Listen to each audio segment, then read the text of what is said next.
सारं बिंदु संयुक्तम् नित्यं ध्यायन्ति योगिनः। तो आज हम बात कर रहे हैं ध्यान के तीसरे प्राण की। जिस प्रकार हम श्वास लेते हैं और इस जीवन को चलाने के लिए श्वास अति आवश्यक है, और वो श्वास हमारे शरीर में 5 प्रकार से दौड़ता है, उसी प्रकार इस आत्मा की गति को आगे ले जाने के लिए, इस आत्मा की यात्रा को आगे बढ़ाने के लिए ध्यान अत्यावश्यक है। और ये ध्यान भी 5 प्रकार से हम इसे साध सकते हैं।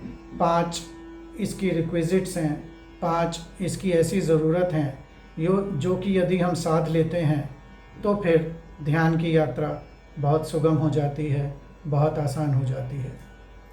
अभी तक हमने 2 पड़ावों की बात की थी। पहला था कि मुझे निर्णय ले लेना है कि मैंने ध्यान में जाना है, और उस निर्णय के साथ ही क्या होता है, जब वो निर्णय हम लेते हैं, पूर्ण विश्लेषण के साथ लेते हैं, तो फिर वो निर्णय में हमारा आत्मविश्वास भी जागृत होता है। तो ये ध्यान का पहला प्राण है कि आपको निर्णय लेना है। निर्णय नहीं लेंगे तो ध्यान जागृत ही नहीं होगा, ध्यान में आप जाएंगे ही नहीं, ध्यान में आप जाने की सोचेंगे ही नहीं। जब आप निर्णय ले लेते हैं तो इसका तात्पर्य ये है कि आपने स्वीकार कर लिया। इसका तात्पर्य ये है कि आपने अब ये समझ लिया है, पूर्ण रूप से विश्लेषण कर लिया है कि अब आपको ध्यान में उतरना है, अब आपको ध्यान में जाना है। और जब यह निर्णय आपका अपना होता है तो फिर इस निर्णय की आप पूरी तरह से इस निर्णय पर अडिग रहते हैं और इस निर्णय पर पूरा विश्वास भी रखते हैं। यहीं से दूसरा प्राण शुरू होता है, जो है दृढ़ निश्चय का, अर्थात संकल्प का। निश्चय तो कर लिया कि ध्यान में जाना है, लेकिन उस निश्चय में कितनी दृढ़ता है, वो निश्चय हमारा कितना स्ट्रांग है, हमारा डिटर्मिनेशन कितना स्ट्रांग है, ये भी हमें देखना है। और जब आप दृढ़ निश्चय में जाते हैं तो फिर पूरी शक्ति आपकी वहीं पर रहती है, तो फिर आप पूर्ण होश से, पूर्ण निश्चय से आप ध्यान के मार्ग पर आगे बढ़ते हैं। अब ये जो 2 प्राण हैं, ये प्राण आपके मन से जुड़े हैं, लेकिन अब इसके बाद यात्रा में एक जंप आता है। वो जंप है कि अब आपकी बुद्धि जागृत हो जाती है। अब यहाँ पर आपकी बुद्धि जो है वो कार्य करने लगती है, क्योंकि मन ने सोच लिया, समझ लिया, जान लिया, और मन ने विश्वास कर लिया कि हाँ, हमें ध्यान में जाना है। लेकिन हमें ध्यान में जाना है और ध्यान में रहना है। ये ध्यान में रहना जो है, ध्यान में ही बने रहना जो है, ये मन नहीं सोचता, ये मन नहीं डिसाइड करता, क्योंकि मन तो चंचल है। ध्यान में रहना ही है, ये निश्चय लेती है बुद्धि, ये निर्णय करती है बुद्धि। तो यहाँ पर एक निर्णय और है, अब बुद्धि के द्वारा निर्णय आता है, और ये जब बुद्धि का निर्णय होता है कि हाँ, अब मैंने इस मार्ग पर ही चलना है, मैंने इसी मार्ग पर रहना है, तो फिर यहाँ बुद्धि को एक अनुशासन में जाना पड़ता है। ये डिसिप्लिन जो है, ये अनुशासन जो है, यही अनुशासन ध्यान का तीसरा प्राण है। यदि आप में अनुशासन नहीं है तो फिर आप ध्यान को उपलब्ध नहीं हो सकते। जिस प्रकार आप एक विद्यालय में जाते हैं और विद्यालय में आप एक प्रकार के डिसिप्लिन में रहते हैं, एक अनुशासन में रहते हैं, और उस विद्यालय में जो कुछ भी आप करते हैं वो नियत होता है, वो तय होता है, वो नियम से बंधा होता है। उसी प्रकार से ध्यान में जब आप उतरते हैं तो ध्यान के भी कुछ नियम होते हैं, कुछ आपको मर्यादा में रहना पड़ता है ध्यान की, कुछ आपको ऐसे कार्य, अतिरिक्त कार्य करने पड़ते हैं जो कि साधारण जीवन में आप यूँ नहीं करते हैं। जैसे ध्यान में यदि आपने जाना है तो आपको डिसिप्लिन में अगर रहना है, अनुशासन में रहना है, तो फिर आपको समयबद्धता भी लानी पड़ती है। तो फिर आपको पंक्चुअलिटी में जाना पड़ता है कि यदि आपने सोचा है कि ध्यान मुझे सुबह 7 बजे करना है, तो फिर आपको 7 बजे कर लेना है। तो फिर उसमें पोस्टपोनमेंट नहीं है, तो फिर उसे टालना नहीं है। तो ध्यान को जब आप इस तरह से लेकर चलते हैं, ध्यान में पहला जो अनुशासन का पार्ट आता है वो आता है पंक्चुअलिटी का, कि आपको पंक्चुअल रहना है, आप जब भी जो कुछ भी कर रहे हैं ध्यान के रास्ते पर, आप किसी प्रकार का भी ध्यान कर रहे हैं, लेकिन आपको एक निश्चित तय समय पर उसे कर देना है। इससे होता क्या है, इससे मन भी राजी रहता है, मन कभी आपको भटकाता नहीं है, फिर बुद्धि भी कहीं आपको इधर उधर नहीं ले जाती है।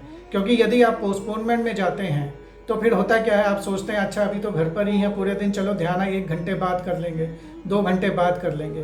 तो धीरे धीरे पोस्टपोनमेंट बढ़ती जाती है और एक दिन ऐसा आता है कि आप ध्यान से दूर हो जाते हैं, आपने जो सोचा होता है वो कर नहीं पाते हैं, और ये दृढ़ निश्चय भी टूटने लगता है। क्योंकि ध्यान का जो अगला प्राण है अनुशासन, वो छूटने लगता है। तो अनुशासन क्या है? अनुशासन है आत्म अनुशासन। यह अनुशासन किसी का थोपा हुआ नहीं है। You are not administered by somebody else. आप किसी के प्रशासन में नहीं हैं, आप स्वयं के शासन में हैं, आप स्वयं के अनुशासन में हैं, आप आत्म अनुशासन में हैं। और ये आत्म अनुशासन क्या है? ये आत्म अनुशासन ही है स्वयं का स्वामी हो जाना। कि जब आप अनुशासन में हैं तो आप अपने पूरे कंट्रोल में हैं।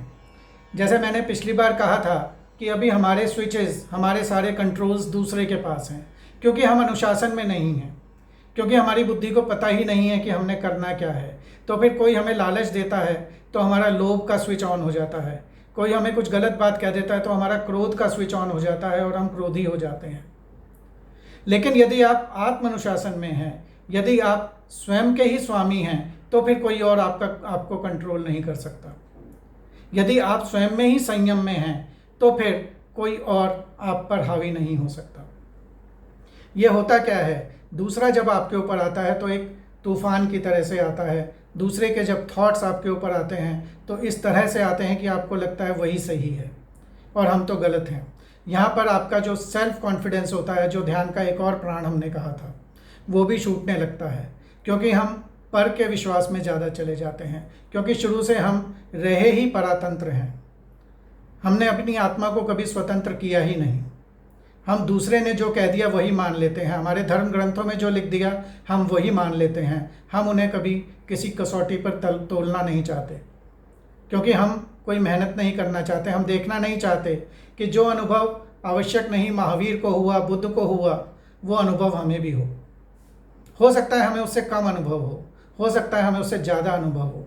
लेकिन यदि हम धर्म ग्रंथ के हिसाब से उनके अनुभवों को लेकर चलते हैं तो फिर हम एक तरह के उनके ही मार्ग पर चलते हुए उन्हीं में स्वयं को ढूंढने लगते हैं, उन्हीं के अनुभवों में स्वयं को ढूंढने लगते हैं। तो यहाँ जो मुख्य धर्म की बात कही गई है, जो मुख्य बात ध्यान में कही गई है, जो महावीर ने भी कहा, बुद्ध ने भी कहा कि आत्म अनुशासन में जाना है, स्वयं के अनुशासन में जाना है, स्वयं के डिसीज़न में जाना है, तो फिर वो हम कर नहीं पाते हैं। क्योंकि हम ओढ़ी हुई बातें, हम सुनी हुई बातें, हम दूसरी बातों पर रहते हैं और आत्म अनुभव में जाना नहीं चाहते हैं। और जब आप अपने अनुभव में नहीं जाते हैं, जब दूसरे की बातों पर आप सुनते हैं, जब दूसरों के विचार जब पर आपके ऊपर हावी हो जाता है, तो फिर आप उस नदी के समान हो जाते हैं जो 2 किनारों के बीच में यूँ तो ठीक ही चल रही थी, लेकिन अचानक बहुत वर्षा आ जाती है, अचानक कहीं दूर से और ज़्यादा पानी आ जाता है और वो नदी अपने किनारे तोड़ कर निकल जाती है। तो वो नदी अपनी मर्यादा छोड़ देती है, अपने गांव डुबो देती है।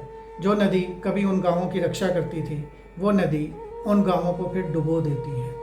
उन शहरों में वो पानी घुस जाता है जो शहर कभी उसके पानी से प्यास बुझाते थे।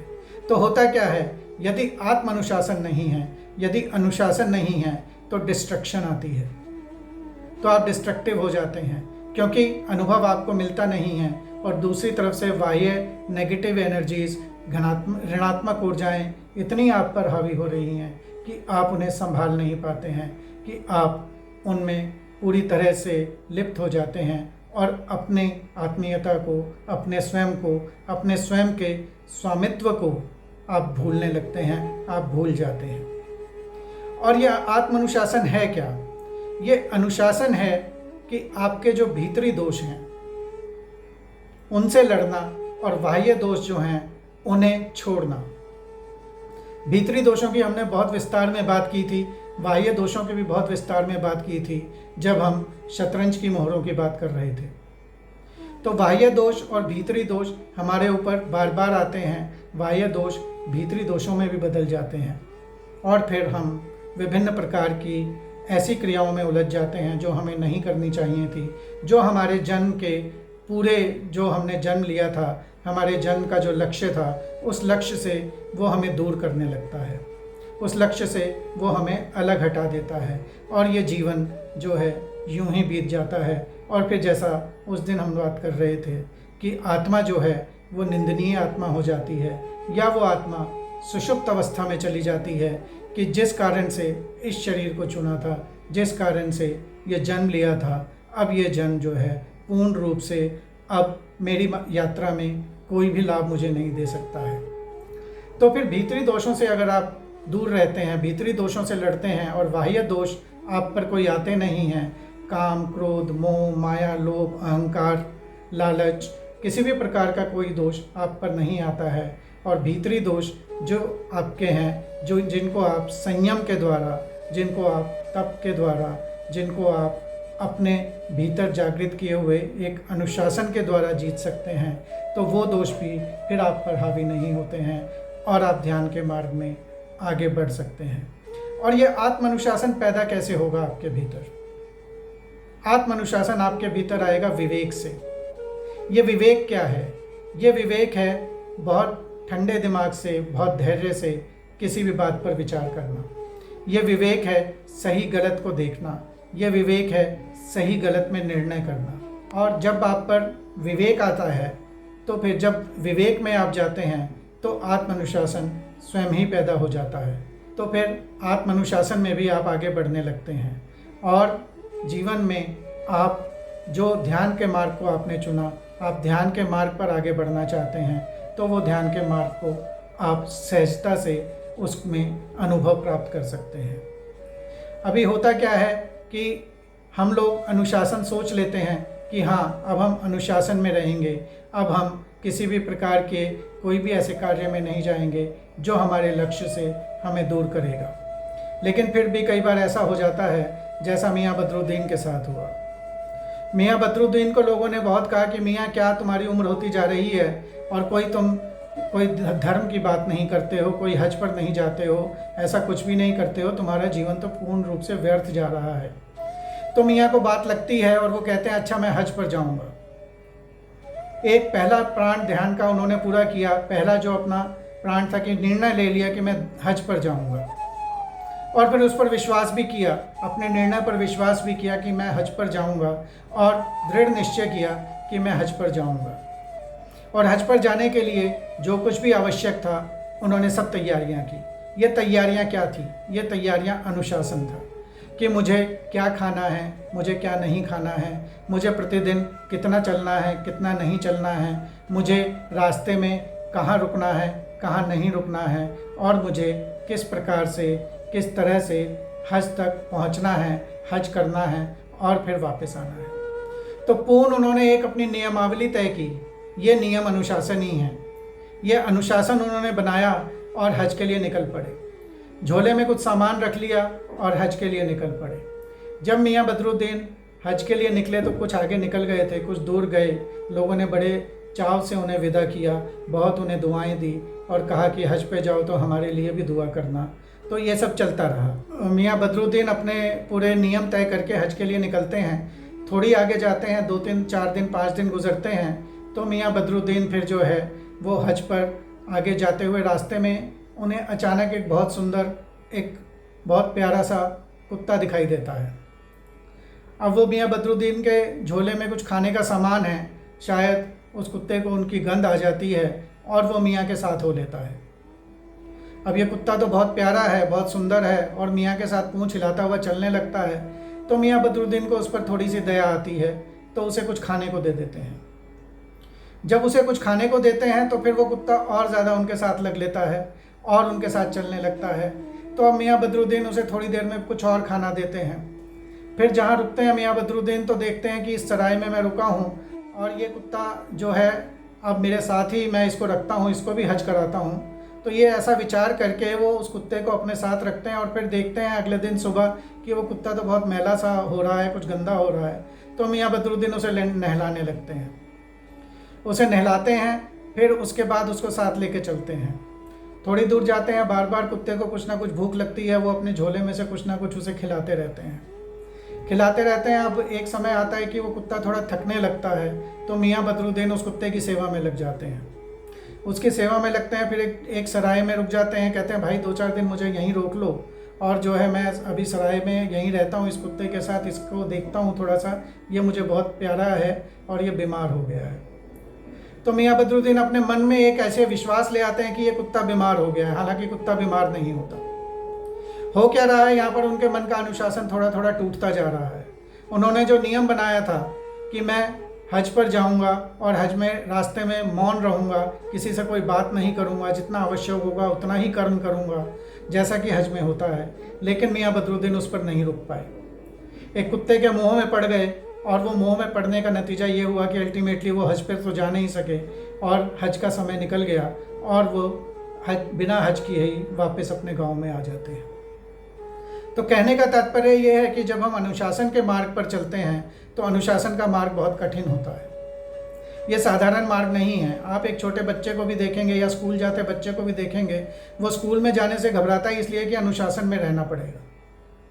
अन्यथा स्कूल में कोई ऐसी परेशानी वाली बात नहीं है कि वहाँ तो हर पीरियड में एक नियत टाइम होगा, उस टाइम में एक वही सब्जेक्ट पढ़ना पड़ेगा, चाहे उस सब्जेक्ट में उसकी रुचि हो या ना हो। तो होता क्या है कि जब इस तरह से हम नियम में जाते हैं तो नियम के साथ हमें एक तरह का तप हमारे भीतर आता है, एक तरह का हमारे भीतर एक इस तरह का भावना आती है कि हाँ, नियम पालन करने के लिए चाहे कुछ भी हो जाए, चाहे मुझे सब कुछ छोड़ना पड़े, लेकिन मैं अपने नियम को नहीं छोड़ूंगा। जिस तरह से हमने दृढ़ संकल्प में बात की थी कि चाहे कुछ भी हो जाए, चाहे सारी उम्मीदें समाप्त हो जाएं, चाहे सारी होप खत्म हो जाएं, then still I have a hope against all unhopes, against all no hopes, कि जब सारी उम्मीदी नाउम्मीदी में बदल जाए तो भी मेरे भीतर एक उम्मीद है जो बनी रहे। वो उम्मीद है मेरे दृढ़ संकल्प के कारण। और ये दृढ़ संकल्प जब अनुशासन में परिवर्तित होता है बुद्धि के माध्यम से, और बुद्धि अनुशासित हो जाती है, तो फिर बुद्धि इधर उधर की बातें नहीं करती है, फिर बुद्धि लापरवाह भी नहीं होती है, फिर बुद्धि अपने टारगेट पर बनी रहती है। और जब बुद्धि अपने टारगेट पर बनी रहती है तो फिर जो आप चाहते हैं वो आप अचीव कर पाते हैं। सिखों के चौथे गुरु रामदास का आपने अवश्य नाम सुना होगा। गुरु रामदास बहुत पहुँचे हुए संत थे। गुरु रामदास के पास गुरु अर्जन देव आते हैं और उनसे कहते हैं कि गुरुदेव मुझे दीक्षा दीजिए। तो गुरु रामदास उन्हें दीक्षा देते हैं और फिर गुरु अर्जन देव कहते हैं कि गुरुदेव मेरे लिए क्या आज्ञा है, मुझे क्या करना है। तो गुरु रामदास उन्हें कहते हैं कि यहाँ सारे दिन लंगर चलता है, तुम लंगर के बर्तनों को साफ करोगे। तो गुरु अर्जन देव उनकी आज्ञा को प्रभु की आज्ञा मानते हैं, गुरु की आज्ञा मानते हैं, और वो लंगर में बर्तन साफ करने लगते हैं। अब पूरे दिन इतना भोजन बनता है, इतना लंगर होता है कि उनका पूरा समय बर्तन साफ करने में ही निकलता है। जब उनका समय पूरा बर्तन साफ करने में ही निकलता है तो दूसरे शिष्य उनसे कहते हैं कि अर्जन, तुम गुरुदेव की सेवा नहीं करते हो, गुरुदेव तुमसे रुष्ट हो जाएंगे। वो तुमसे रुष्ट हो जाएंगे क्योंकि तुम उन्हें तो नमस्कार भी नहीं करते हो। तो अर्जुन देव ने कहा, मुझे पता ही नहीं लगता वो कब यहाँ से चले जाते हैं निकल कर। वो आते होंगे यहाँ पर, लेकिन मैं तो बर्तन मांजने में इतना व्यस्त रहता हूँ कि मुझे गर्दन उठा के देखने की भी फुर्सत नहीं है। तो मैं नहीं देख पाता हूँ उन्हें, तो मैं उन्हें नमस्कार भी नहीं कर पाता हूँ। तो यूं ही समय बीतता जाता है और दूसरे शिष्य उनका मजाक उड़ाते हैं और गुरुदेव भी अपनी आज्ञा से उन्हें बरी नहीं करते हैं, वही आज्ञा उनके लिए रखते हैं कि तुम्हें बर्तन मांजने हैं। आखिर बहुत समय होता है और एक दिन गुरु रामदास की तबीयत बहुत ज़्यादा ख़राब हो जाती है। तो फिर वो अर्जन देव को अपने पास बुलाते हैं, वो सब शिष्यों को अपने पास बुलाते हैं और कहते हैं कि मेरा अंत समय आया है और अब मैं अपने उत्तराधिकारी का चुनाव करता हूँ। मैंने एक पत्र में लिख दिया है कि मेरा उत्तराधिकारी कौन है। तो सभी शिष्य सोचते हैं, जो शिष्य रोज़ उन्हें नमस्कार करते थे, जो रोज़ उनकी चाटुकारिता भी करते थे या उनकी सेवा करते थे, वो सभी शिष्य सोचते हैं कि अगला पद तो उन्हें ही मिलने वाला है, अगले गुरु तो वही होने वाले हैं। लेकिन जब वो पत्र खोलकर देखा जाता है तो उसमें अर्जन देव का नाम लिखा होता है कि मैं अपनी गुरु गद्दी अर्जन देव को सौंपता हूँ। तो सब शिष्य बड़े हैरान होते हैं, कुछ नाराज़ भी होते हैं, कुछ गुरुदेव पर कहते हैं कि उन्होंने ये ठीक नहीं किया, अर्जुन देव ने तो कभी उनकी कोई सेवा ही नहीं की, फिर भी उन्होंने अर्जुन देव को पद दे दिया। तो फिर वहाँ पर एक और सिद्ध पुरुष हैं, वो बताते हैं कि अर्जुन देव को पद मिलने का कारण ये है कि वो पूर्ण रूप से गुरु के अनुशासन में रहे। उन्होंने गुरु की आज्ञा को ही अनुशासन माना, उन्होंने वही माना कि जो गुरु ने कहा वो उससे अडिग नहीं हुए, चाहे उनका बर्तन मांजने में मन लगा या नहीं लगा, चाहे वो ऊब भी गए फिर भी वो बर्तन मांजते ही रहे। फिर भी उन्होंने गुरु को कभी जाकर ये नहीं कहा कि महाराज मैं अब ये कार्य नहीं करना चाहता या मैं नहीं करूँगा। तो गुरु की आज्ञा को उन्होंने सर्वोपरि माना और उसे ही अनुशासन माना, उसी के अनुशासन में रहे। तो आज उसका नतीजा ये है कि वो आत्म अनुशासन में रहते हुए आज गुरु की पदवी को प्राप्त कर गए। तो कहने का तात्पर्य ये है, चाहे आप किसी के प्रति समर्पित हैं या चाहे स्वयं आप संकल्पित हैं कि आपने ध्यान में उतरना है, अनुशासन दोनों ही जगह बहुत इम्पॉर्टेंट है। अनुशासन दोनों ही स्थान पर आपको रखना है और निज पर शासन ही सबसे बड़ा अनुशासन है। और ये अनुशासन दैनिक कार्यों में आप कैसे ला सकते हैं? दैनिक कार्यों में लाने के लिए बहुत आसान उसका एक तरीका है। वो तरीका है कि सुबह उठते ही हम देखते हैं हमारी तबीयत कैसी है, हमें कैसा लग रहा है। अरे हमें तो बहुत थकान लग रही है, अरे हमें तो कुछ अभी ठीक नहीं लग रहा है। शायद इस तरह के सवाल हमारे भीतर आते हैं, शायद इस तरह हम सोचते हैं। लेकिन यदि इसकी जगह हम ये सोचने लगें कि आज हम क्या करेंगे, आज हम कैसे हैं ये नहीं सोचना, आज हम क्या करेंगे ये सोच लेना है। जब आप ये सोचेंगे तो दिन भर की एक दिनचर्या आपकी निश्चित हो जाती है। जब वो दिनचर्या निश्चित होती है तो उन कार्यों को करने के लिए कुछ नियम भी सामने आ जाते हैं कि यदि आपने खाना बनाना है तो उस खाना बनाने के भी कुछ नियम हैं। उसमें कितना नमक डालना है, कितनी हल्दी डालनी है, कितना उसमें कौन सा मसाला डालना है और कितने लोग हैं तो कितना खाना बनाना है। ये सब एक नियमावली है, एक अनुशासन है खाना बनाने का। उसी प्रकार से एक एक कर्म में फिर जब आप ये सोच लेते हैं कि आज हम क्या करेंगे, तो फिर वो कैसे करेंगे वो अपने आप आ जाता है। वो कैसे करना फिर अनुशासन का काम है, वो फिर बुद्धि का काम है। वो फिर आपको उस कैसे में लेकर जाएगा, अवश्य लेकर जाएगा और आप उसमें जाएंगे। और यही आत्म संयम आपको लाना है कि आपको ये देखना है कि आपने क्या करना है।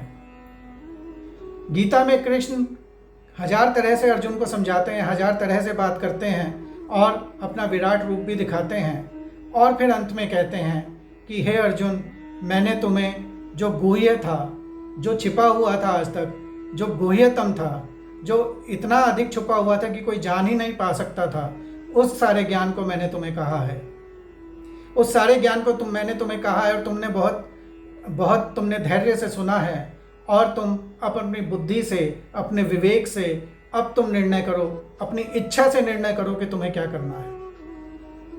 कृष्ण ये नहीं कह रहे अब अर्जुन को कि अब तुम जो मैं कह रहा हूँ वही करो, नहीं। अंत में कृष्ण कहते हैं, अगर आप आखिर में श्लोक पढ़ेंगे तो अंत के पदों में कृष्ण ने कहा है कि अब तुम अपने विवेक से, अब तुम इच्छा करो, मैंने अति गोपनीय ज्ञान तुम्हें दे दिया है, अब तुम अपनी इच्छा अनुसार कार्य करो। तो कार्य करने को तुम स्वतंत्र हो। यहाँ कोई भी किसी प्रकार का अनुशासन अब अर्जुन को नहीं दे रहे हैं। उन्होंने पूरा ज्ञान दे दिया, उन्होंने पूरा समझा दिया, उन्होंने पूरा बता दिया। फिर उसके बाद कहते हैं कि अब तुम्हारी इच्छा है कि तुम करना चाहते हो या नहीं करना चाहते। और कृष्ण जानते हैं कि जिस तरह से उन्होंने अर्जुन को समझाया है, जिस तरह से उन्होंने अर्जुन से बात की है और अर्जुन भी जिस तन्मयता से उन्हें सुन रहा था और जिस श्रद्धा से सुन रहा था, जो श्रद्धा की आवश्यकता थी वो अर्जुन के भीतर आ चुका था। सुनने का निर्णय अर्जुन के भीतर आ चुका था। कृष्ण के प्रति भी विश्वास था, स्वयं के प्रति भी विश्वास था और पूर्ण निश्चय से अर्जुन सुन रहा था, पूर्ण अनुशासित होकर सुन रहा था। तो फिर अर्जुन का निर्णय गलत नहीं हो सकता। तो फिर वो अपनी इच्छा अनुसार भी जो कार्य करेगा वो इच्छा कृष्ण की ही इच्छा होगी। वो इच्छा समय की ही इच्छा होगी कि उस समय पर क्या होना है, उस समय पर व्यक्ति क्या करना चाहता है, उसे क्या करना चाहिए। एक बार एक व्यक्ति बुद्ध से कहता है कि महात्मन, आप सब लोगों को बताते हैं कि ऐसे क्या कार्य करो, ऐसे ध्यान करो, आपके प्रवचन में हर रोज़ आप सीख देते हैं, लेकिन बहुत से लोग होंगे, यदि आप कहते हैं पश्चिम जाना है तो बहुत से लोग शायद उत्तर भी चले जाते हों, शायद पूर्व में भी चले जाते हों। हो सकता है 15%, 20% ही लोग ऐसे हों कि आपने कहा पश्चिम में जाना है तो पश्चिम में ही जाएं। तो बुद्ध कहते हैं कि मेरा कार्य है उनको सही मार्ग बताना, केवल उन्हें बताना कि ये मार्ग सही है, और उस मार्ग का चुनाव करना मेरे हाथ में नहीं है।